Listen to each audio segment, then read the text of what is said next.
The Summer We Forgot Chapter 1. Exposition. The crew my name's Jenna, and in the summer of 1995, I was 16, living in Boise, Idaho, where the air smelled like pine and asphalt baked under the July sun. Boise wasn't a big city, but it felt like the center of the universe to me and my two best friends, Matt and Lauren.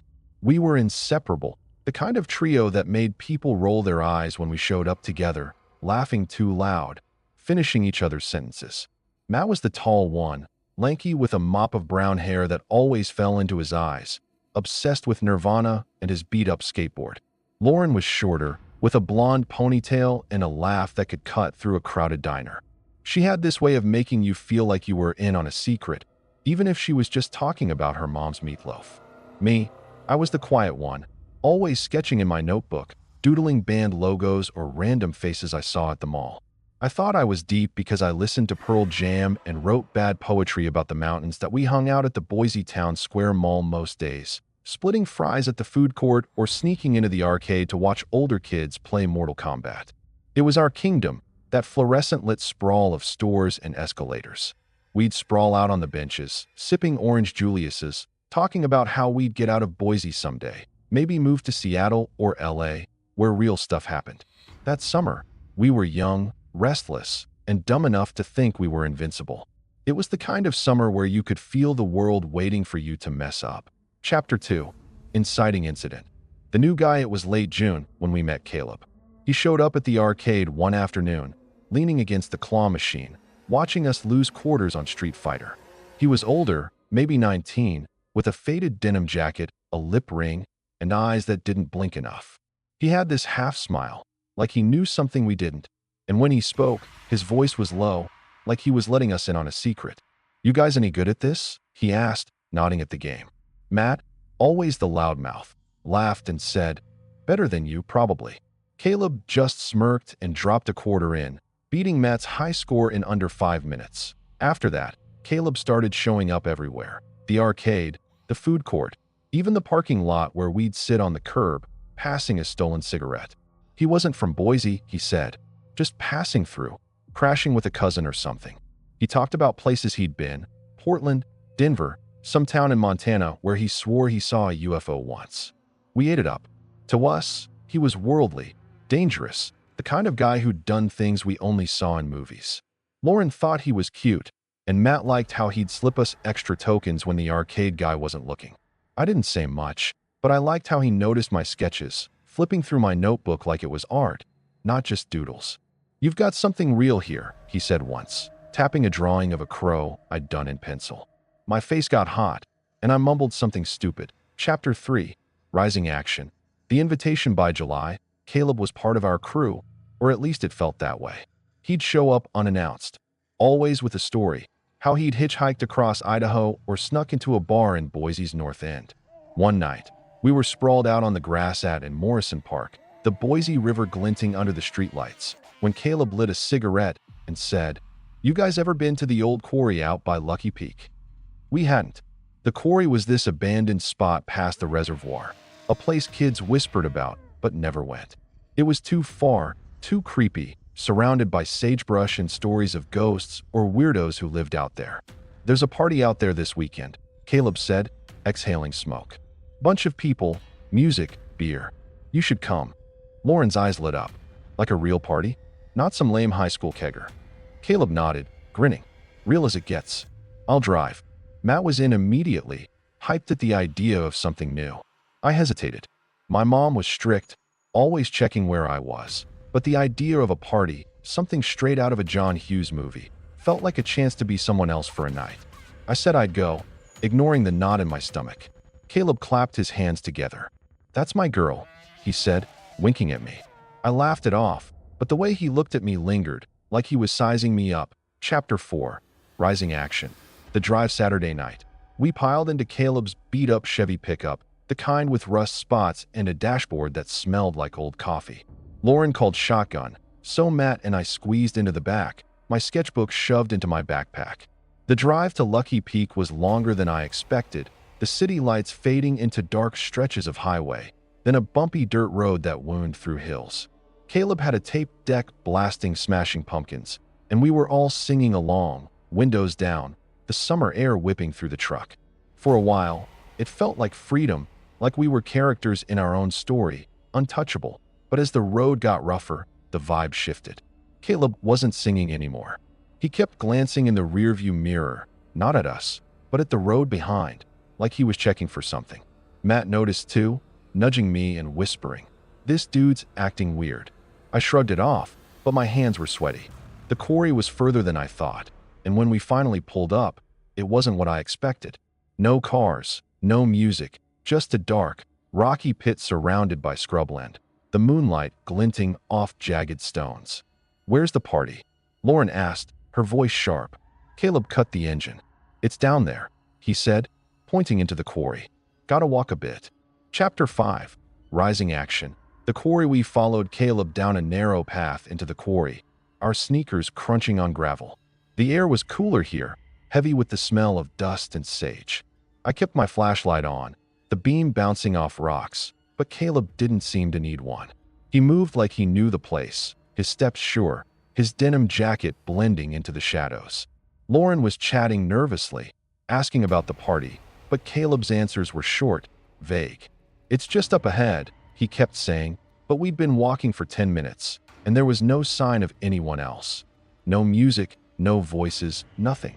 Matt grabbed my arm, his voice low. "This feels off, Jenna. Where the hell are we going?" I didn't have an answer. My heart was pounding, but I didn't want to look scared in front of Caleb. Lauren was still talking, but her voice was thinner now, like she was trying to convince herself everything was fine. Finally, we reached a clearing in the quarry, a flat spot surrounded by towering rock walls. There was a fire pit, some beer cans scattered around, but it looked old, abandoned. No party. Caleb stopped and turned to us, his face half lit by my flashlight. "We're here," he said, but his smile didn't feel right anymore. Chapter 6. Climax. The truth. Before we could ask anything, headlights flashed from the other side of the quarry. A truck roared into the clearing, its tires kicking up dust. 3 guys climbed out, older than Caleb, with rough faces and clothes that looked like they'd been worn for days. One had a beard and a baseball cap. Another carried a duffel bag that clinked like it was full of bottles. The third guy, tall and skinny, had a hunting knife strapped to his belt. My stomach dropped. Lauren grabbed my hand, her nails digging into my skin. Matt stepped in front of us, his voice shaking. "Caleb, what the hell is this?" Caleb laughed, but it wasn't the easy laugh from the arcade. It was sharp, mean. "Relax, man. These are my friends. We're just gonna hang out." The bearded guy smirked, tossing a beer can at Caleb, who caught it and cracked it open. The skinny guy with the knife stared at us, his eyes lingering on Lauren. "You brought kids?" he said, spitting into the dirt. Caleb shrugged. "They're cool. Right, Jenna?" He looked at me, and I couldn't speak. My mouth was dry, my flashlight shaking in my hand. The bearded guy stepped closer, his breath sour with beer. "You kids got any cash on you?" he asked. Matt squared his shoulders, trying to look tough. "We're not giving you anything." The guy laughed, glancing at Caleb. "You didn't tell him, did you?" Caleb didn't answer, just took a swig of his beer. That's when it hit me. There was no party. Caleb had lied. He'd brought us here for these guys, for whatever they wanted. My legs felt like they'd give out, but I grabbed Lauren's arm and whispered, "We need to go." Chapter 7. Climax. The escape. Lauren was crying now, quiet sobs she tried to hide. Matt was still arguing with the bearded guy, his voice getting louder, but I could tell he was scared. The skinny guy with the knife stepped closer, twirling it in his hand like it was a toy. "You don't get to just leave," he said, his voice low and calm, which was worse than if he'd yelled. Caleb just stood there, watching, like he was waiting to see what we'd do. I felt like I was in a nightmare, the kind where you can't move fast enough. That I don't know where the courage came from, but I grabbed Lauren and Matt and started backing away. "We're leaving," I said, my voice louder than I expected. The bearded guy laughed, but the skinny one took a step toward us, his knife catching the moonlight. That's when Matt did something stupid. He shoved the skinny guy hard. The guy stumbled, cursing, and for a second, everything froze. Then Lauren screamed, "Run!" And we did. We tore back up the path, my flashlight bouncing wildly, my heart slamming in my chest. I heard shouts behind us, footsteps crunching on gravel. The truck's engine roared, and headlights swept over us. I grabbed Lauren's hand, pulling her toward the rocks, where the path split. Matt was ahead, yelling, "This way." We scrambled over boulders, scraping our hands, tripping on roots. The headlights were getting closer, and I could hear Caleb's voice now, shouting something I couldn't make out. My lungs burned, but I kept running, Lauren's sobs mixing with the sound of my own breathing. Chapter 8. Falling action. The hideout. We ducked behind a cluster of rocks, crouching low, trying to stay quiet. The truck's engine growled somewhere nearby, its headlights cutting through the dark. I pressed my hand over Lauren's mouth, whispering, "Shoo, they'll hear us." Matt was panting, his eyes wide, his skateboard still clutched under his arm like it could save him. We stayed there, frozen, listening as the truck circled the quarry. The men were shouting now, their voices echoing off the rock walls. "Come on out, kids. We're not gonna hurt you," one of them called, but it sounded like a lie. After what felt like forever, the truck's engine faded and the headlights disappeared. We waited, barely breathing, until the only sound was the wind rustling the sagebrush. Matt whispered, "What the hell was that? Who were those guys?" Lauren was shaking, her mascara streaking down her face. "Caleb set us up," she said, her voice breaking. "He brought us here for them." I didn't want to believe it, but the truth was heavy, sitting in my chest like a stone. Caleb, the guy who'd seemed so cool, had played us. He'd seen us, three dumb kids, and used us that we didn't know where we were, but we couldn't stay there. The quarry was too open, too exposed. Matt said he remembered the way back to the highway, so we started moving again, sticking to the shadows, jumping at every sound. My sketchbook was still in my backpack, thumping against my back, a reminder of how stupid I'd been to trust Caleb's compliments. Chapter 9. Falling action. The highway. It took us hours to find the highway, stumbling through the dark, our flashlights long dead. By the time we saw the faint glow of streetlights, the sky was turning gray with dawn. We were exhausted, scratched up, and Lauren's shoes were torn from running over rocks. When we finally reached the road, a pickup truck, not Caleb's, slowed down. The driver was an older guy, maybe a farmer, with a kind face. "You kids okay?" he asked, leaning out his window. We must have looked like a mess, because he didn't wait for an answer. "Get in. I'll take you to town." We piled into the back of his truck, too tired to talk. The drive back to Boise felt like a dream, the city coming into view like it was welcoming us home. The farmer dropped us at a gas station near the mall, and Lauren called her mom from a payphone. We didn't tell the farmer what happened. We didn't tell anyone. When Lauren's mom pulled up, she didn't ask questions, just hugged us and drove us to her house. We sat in her living room, wrapped in blankets, sipping hot chocolate like we were little kids again. Lauren cried. Matt stared at the floor. I kept seeing Caleb's face, that half smile, and I hated myself for ever thinking it was cool. Chapter 10. Resolution. The aftermath. That summer changed us. We didn't go back to the mall for weeks, and when we did, we avoided the arcade. I stopped carrying my sketchbook everywhere, like it was tainted by Caleb's fake praise. Lauren got quieter, her laugh not as loud anymore. Matt threw out his Nirvana tapes, said they reminded him of that night. We didn't talk about the quarry, not really, but it was there, a shadow over every conversation. We never saw Caleb again. I don't know if he left Boise or if he just knew to stay away. Part of me wanted to find him, to scream at him, to ask why he did it. But mostly, I was glad he was gone. I'm older now, 26, and I still think about that summer. I'm not that naive girl anymore, the one who thought a stranger's compliments meant something. But I can't help wondering about the other kids Caleb might have met, the ones who didn't run fast enough. I see them sometimes, in the faces of teenagers at the mall, laughing too loud, thinking they're invincible. I want to tell them to be careful, to trust the knot in their stomach, to run when something feels wrong. But I don't. I just watch, and I remembered we were lucky, I know that. We got out. But that night in the quarry left something in me, a weight I still carry. It's not just the fear or the betrayal. It's the realization that the world isn't what you think it is when you're 16, sprawled out on the grass, dreaming of Seattle. It's bigger, darker, and it doesn't care if you're ready. 10 years after that night in the quarry, I'm sitting in a coffee shop on Boise's Main Street, the kind of place that didn't exist in 1995 when we were kids chasing orange Julius's at the mall. The air smells like roasted beans and rain, and I'm 26 now, older than Caleb was back then, which feels strange to think about. My sketchbook's on the table, But it's different now. Thicker, filled with charcoal drawings of cityscapes and faces I've met in the years since. I don't draw crows anymore. I don't draw much from that summer at all. But some days, like today, that night creeps back, sharp as the gravel under our sneakers, heavy as the fear in Lauren's eyes. I've been thinking about it more lately, maybe because I saw Matt last week, or maybe because I'm finally old enough to understand what we lost. That summer changed us in ways we didn't see coming. Back then, we were 16, invincible, sprawled out on the grass in Morrison Park, dreaming of Seattle, of Pearl Jam concerts and lives bigger than Boise. Matt was all bravado, his skateboard tucked under his arm like a shield, blasting Nirvana's Nevermind on his Walkman until the batteries died. Lauren was the spark, her blonde ponytail swinging as she laughed, her voice cutting through the hum of the Boise Town Square Mall like it was her stage. I was the quiet one, sketching in the margins, thinking my doodles made me deep. We thought we knew the world, or at least enough to fake it.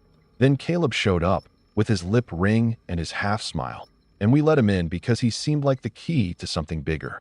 We were wrong. The quarry was our wake-up call, a jagged line between who we were and who we'd become.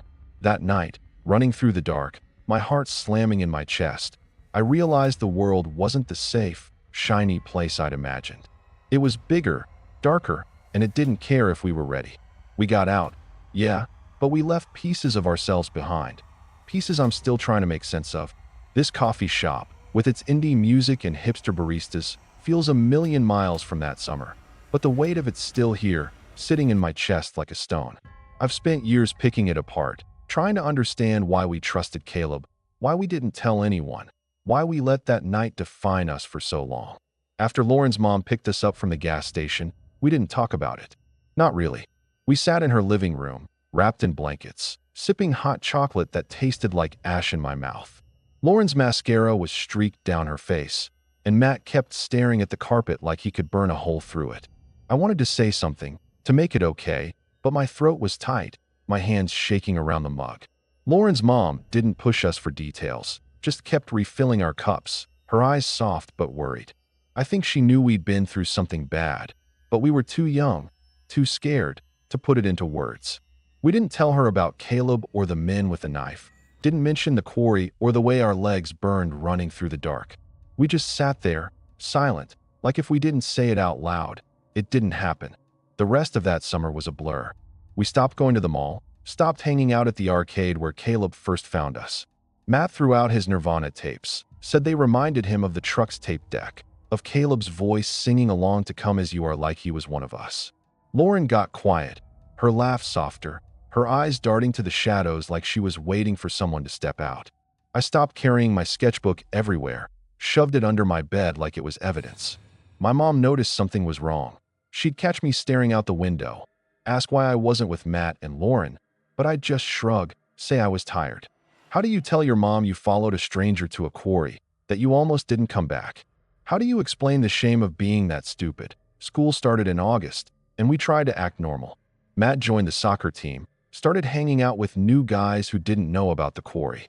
Lauren dyed her hair darker, started wearing long sleeves even in the Boise heat. I stuck to my classes, kept my head down, but every time I passed the mall on the bus, my stomach twisted. I'd see Caleb's face in my head, that half smile, the way he'd lean against the claw machine like he owned the place. I wondered where he went, if he was still in Boise, if he was doing the same thing to other kids. The thought made me sick, but I didn't know what to do about it. We were 16, and the world felt too big to fight. Looking back, I think the hardest part wasn't the quarry itself, it was the silence after. We didn't tell our parents, didn't go to the police. We didn't think they'd believe us, 3 kids against a guy like Caleb and his creepy friends.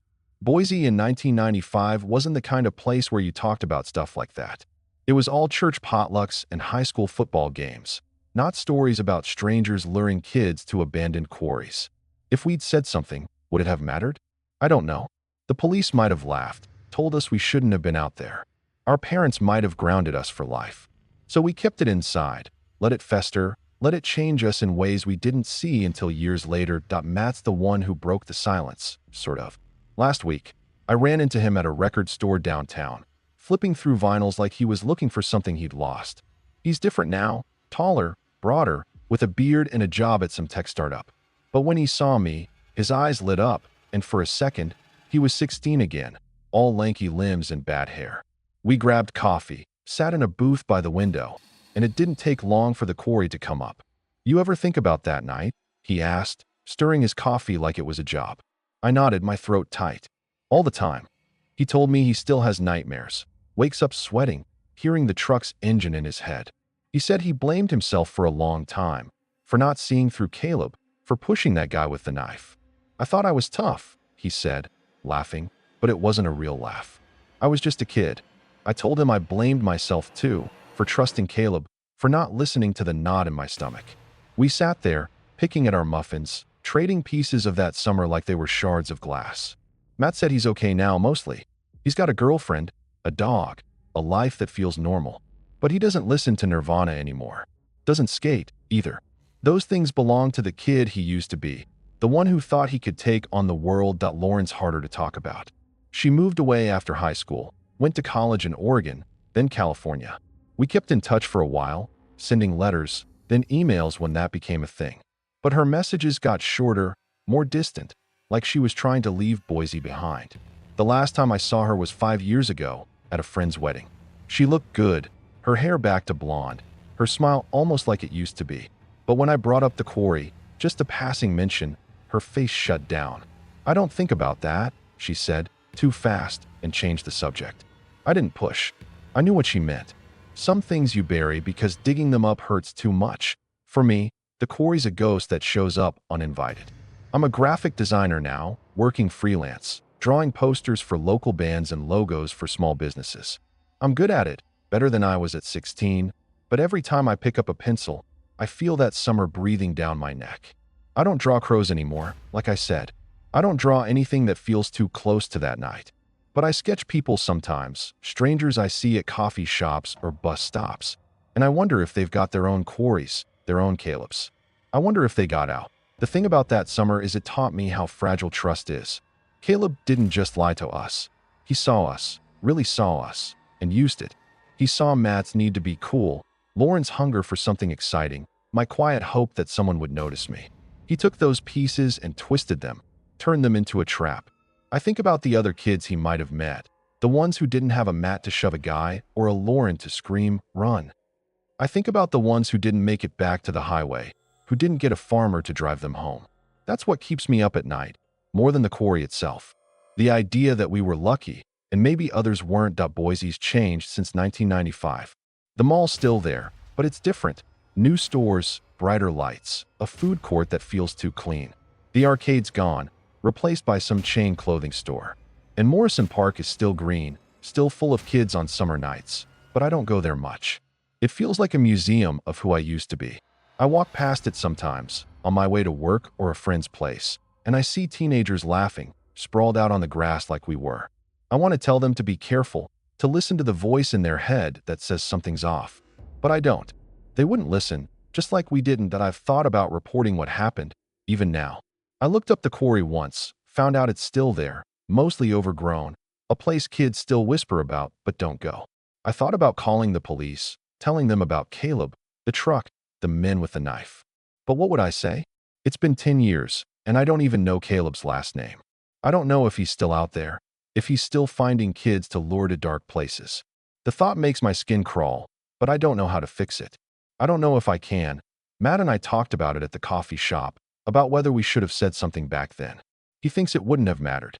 We were kids, he said. They'd have blamed us for being stupid. He's probably right. Boise in the 90s wasn't ready for stories like ours. It was a place where bad things happened quietly, where you didn't talk about strangers or quarries or the way fear could change you. But I wish we'd tried. I wish we'd told someone, anyone, even if they didn't believe us. Maybe it would have helped us let go. I see Lauren's face sometimes, not the one from the wedding, but the one from that night. Pale, tear-streaked, her nails digging into my hand as we ran. I see Matt's, too, his jaw tight, his eyes wide as he pushed that guy. I see my own, reflected in the truck's window, scared and small and not at all the deep, artistic girl I thought I was. We were just kids, like Matt said, but we carried that night like adults. We carried it in our silence, in the way we stopped trusting, in the way we grew up too fast, and I'm trying to let it go now, piece by piece. I started drawing again, really drawing, not just for work. I sketched the Boise River sometimes, the way it looked that night before everything went wrong, all silver and quiet under the stars. I sketched Matt and Lauren, too, the way they were before the quarry, laughing, fearless, thinking the world was theirs. It helps a little. It's like I'm taking back the parts of me Caleb stole, the parts one buried under shame and fear. That I think about the farmer who picked us up, his kind face, his old truck that smelled like hay and oil. He didn't ask questions, just drove us back to Boise, back to safety. I wish I knew his name, wish I could thank him. He was the opposite of Caleb, proof that the world's not all dark, that there are people who'll help you even when you're too scared to ask. I hold on to that, when the quarry feels too close. I hold on to the fact that we got out, that we're still here, still finding our way, that I don't know if I'll ever see Lauren again, or if Matt and I will keep in touch. Life's like that. It pulls you apart, even from the people who know your worst moments. But I carry them with me, just like I carry the quarry. They're part of my story, part of the girl I was, and the woman I'm trying to be. I'm not that 16-year-old anymore, sketching crows and dreaming of Seattle. I'm stronger, maybe, but I'm softer too, more careful with who I let in. The world's still big, still dark in places, but I'm learning to navigate it. I'm learning to listen to that knot in my stomach, to run when something feels wrong. And to the Caleb out there, wherever you are, I hope you're gone. I hope you never found another kid to trick, another quarry to lead them to. I hope you're just a ghost now, like that summer, fading into the dust of Boise's hills. But if you're not, if you're still out there, know this: we got away. We survived you. And we're still here, piecing ourselves back together, one sketch, one laugh, one day at a time.